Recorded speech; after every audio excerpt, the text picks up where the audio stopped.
నమస్కారం. హిందూ ధర్మచక్రం ఛానల్కి స్వాగతం. ఈనాటి పంచాంగ విశేషాలు, తిథివార నక్షత్రాలు మరియు శుభ ముహూర్తాలు మొదలైనటువంటి విశేషాలను ఈనాటి దిన పంచాంగంలో తెలుసుకుందాం. స్వస్తి శ్రీ చాంద్రమాన శ్రీ క్రోధినామ సంవత్సరము, దక్షిణాయనం, గ్రీష్మ ఋతువు, శ్రావణ మాసము, శుక్లపక్షము. తేదీ ఆగస్టు 5, 2024 సంవత్సరము. తిథి పాడ్యమి, దీన్ని ప్రతిపది అంటాము. సాయంత్రం 6:03 వరకు. తదుపరి విధియ తిథి ప్రారంభం. వారము సోమవారము. నక్షత్రము ఆశ్లేష నక్షత్రము, మధ్యాహ్నము 3:21 వరకు. తదుపరి మఘ నక్షత్రము. గుర్తుంచుకోండి, ఆశ్లేష నక్షత్రంలో శిశు జననము జరిగితే అది దోషమవుతుంది. నక్షత్ర శాంతి తప్పకుండా చేయించుకోవాలి. యోగము వ్యతిపాద యోగము ఉదయం 10:38 వరకు. తదుపరి వరీయాన్ యోగము. కరణము భవకరణము రాత్రి 6:03 వరకు. తదుపరి బాలవ కరణము. ఈరోజు సూర్యోదయము 5:57 వరకు. సూర్యాస్తమయము 6:47 వరకు. వర్జ్యము రాత్రి 4:33 నుండి 6:18 వరకు, అంటే మరుసటి రోజు శేషవర్జ్యం వరకు అన్నమాట. దుర్ముహూర్తము మధ్యాహ్నం 12:48 నుండి మధ్యాహ్నం 1:38 వరకు. తిరిగి దుర్ముహూర్తము మధ్యాహ్నం 3:22 నుండి 4:13 వరకు. రాహుకాలము ఉదయం 7:30 నుండి 9 వరకు. యమగండము 10:46 నుండి మధ్యాహ్నం 12:22 వరకు. గుళిక కాలము మధ్యాహ్నం 1:58 నుండి 3:35 వరకు. ఈ గుళిక కాలం సంబంధించినటువంటి వీడియో మన ఛానల్లో ఉంది. అసలు గుళిక కాలం అంటే ఏంటి, ఆ రోజు ఆ సమయంలో ఏం చేయవచ్చు, ఏం చేయకూడదు అనేటువంటి విశేషాలను తెలుసుకోండి. ఈ గుళిక కాలంలో చాలా వరకు ఒకవేళ ఏదైనా పని ఆచరిస్తే అది మళ్ళీ ఆచరించేటువంటి విధంగా ఈ గుళిక కాలం అనేటువంటిది దోహదపడుతుంది. మంచి పని చేస్తే ఆ మంచి పని మళ్ళీ చేయగలుగుతాము. ఒకవేళ మనము ఏదైనా చెడు చేస్తే కనుక మన నుండి ఆ చెడు మళ్ళీ రిపీట్ అయ్యేటువంటి అవకాశం ఉంటుంది. కనుక గుళిక కాలము విషయంలో జాగ్రత్త వహించాలి. ఈరోజు బ్రహ్మ ముహూర్తము ఉదయం 4:28 నుండి ఉదయం 5:12 వరకు. ఈరోజు అభిజిత్ లగ్నము ఉదయం 11:56 నుండి మధ్యాహ్నం 12:48 వరకు.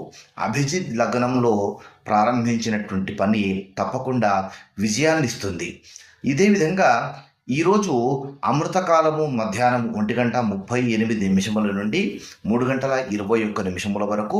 విజయ ముహూర్తము ఈరోజు మధ్యాహ్నం 2:30 నుండి 3:22 వరకు. ఇప్పుడు చెప్పిన ఈ అభిజిత్ లగ్నము, అమృతకాలము, విజయ ముహూర్తము ఇవన్నీ కూడా చాలా మంచి సమయాలుగా మనము గుర్తుంచుకోవాలి. ఏదైనా పనిని ప్రారంభిస్తే కనుక ఇలాంటి సమయంలో, ఇప్పుడు చెప్పినటువంటి సమయంలో వర్జ్యం, దుర్ముహూర్తం, రాహుకాలం, యమగండం లేకుండా సమయాలను మనము సరిగ్గా అన్వయం చేసుకుంటే కనుక ఆ మిగిలినటువంటి సమయము ఏదైనా శుభకార్యం ఆచరించడానికి, మంచి పని ఆచరించడానికి చాలా ఉపయోగం అవుతుంది. అదేవిధంగా ఈరోజు గోధూళి ముహూర్తము సాయంత్రం 6:47 నుండి 7:10 వరకు.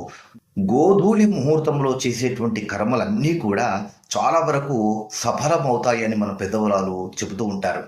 ఈరోజు ప్రాతః సంధ్యా సమయము 4:50 నుండి 5:57 వరకు.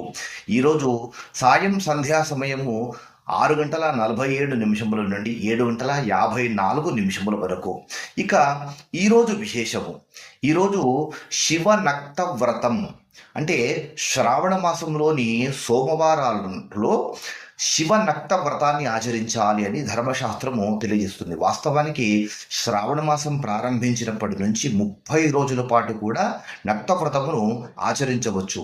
నక్త వ్రతము అంటే ఉదయం నుంచి సూర్యాస్తమయం వరకు కూడా ఉపవాసం ఉండి, సూర్యాస్తమయంలో శివుడిని ఆరాధన చేసుకొని, నక్షత్రాలు కనిపించగానే తీర్థప్రసాదాలు స్వీకరించి ఉపవాసమును వదిలివేసి భోజనం చేయడాన్ని నక్తవ్రతము అంటారనమాట.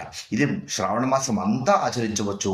శ్రావణ మాసం 30 రోజులు ఆచరించలేనటువంటి వారు ఈ సోమవారాల్లో ఈ నక్తవ్రతాన్ని ఆచరించవచ్చు. కనుక ఈరోజు శ్రావణ సోమవారము నక్తవ్రతము, ఈ నక్తవ్రతాన్ని ఆచరించినటువంటి వారికి ఆ పరమేశ్వరుని యొక్క అపారమైనటువంటి కరుణ కలుగుతుంది.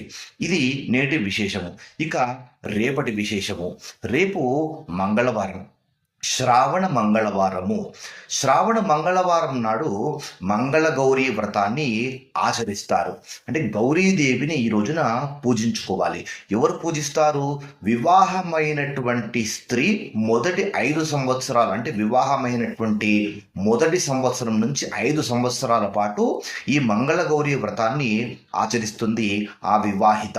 ఇలా మంగళగౌరీ వ్రతాన్ని ఉపవాసముగా ఉండి ఈ మంగళవారం రోజున ఆచరిస్తారు. గౌరీదేవిని చక్కగా షోడశోపచారములతో పూజించుకొని ఆరాధించుకుంటారు. దానికి సంబంధించినటువంటి కథ మొదలైనటువంటి చదువుకుంటారు. మంగళగౌరీ వ్రతానికి సంబంధించినటువంటి ఈ వీడియో లింక్ ఒకటి నేను డిస్క్రిప్షన్లో ఇస్తాను, చూడండి. మంగళగౌరీ వ్రతం ఏ విధంగా ఆచరించుకోవాలి, మంగళగౌరీ వ్రత విధానం అంతా కూడా ఆ వీడియోలో ఉంటుంది. అయితే వివాహితులైనటువంటి స్త్రీలు ఈ మొదటి సంవత్సరం నుంచి 5 సంవత్సరాల పాటు ఆచరించుకునేటువంటి సాంప్రదాయం ఉంది.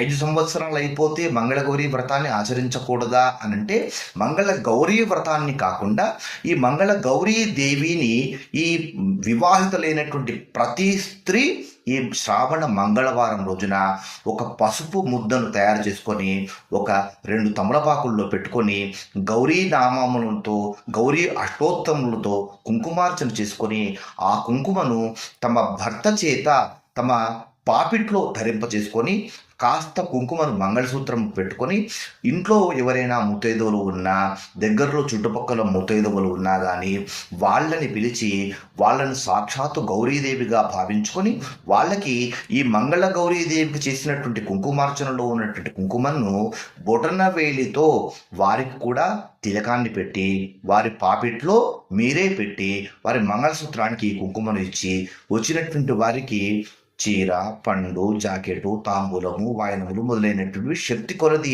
ఇస్తే కనుక అమ్మవారి యొక్క మంగళగౌరీ దేవత యొక్క అనుగ్రహం చేత తమకు దీర్ఘ సౌమంగళ్యము ప్రాప్తిస్తుంది.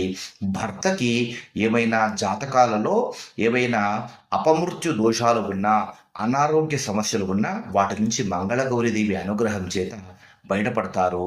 ఈ దంపతులు అన్యోన్యంగా అవిచ్ఛిన్నంగా కలకాలం చిలకా గోరింకల్లాగా ఉండేందుకు మంగళగౌరి వ్రతము చాలా వరకు, మంగళగౌరి దేవత అనుగ్రహము చాలా వరకు దోహదపడుతుంది. కనుక రేపటి విశేషము మంగళగౌరి వ్రతం. ఇది ఈరోజు పంచాంగ విశేషాలు. ఈ వీడియో పైన మీ అభిప్రాయాన్ని కామెంట్ రూపంలో తెలియజేయండి. వీడియో నచ్చితే లైక్ చేసి అందరితో షేర్ చేసుకోండి. మన ఛానల్ని సబ్స్క్రైబ్ చేయని వాళ్ళు సబ్స్క్రైబ్ చేసుకొని ఫాలో అవ్వండి. దేశాన్ని కాపాడుకుందాం, ధర్మాన్ని కాపాడుకుందాం. ఎందుకంటే ఈ దేశం మనది, ఈ ధర్మం మనది. జై హింద్, జై భారత్, వందే మాతరం. నమస్కారం.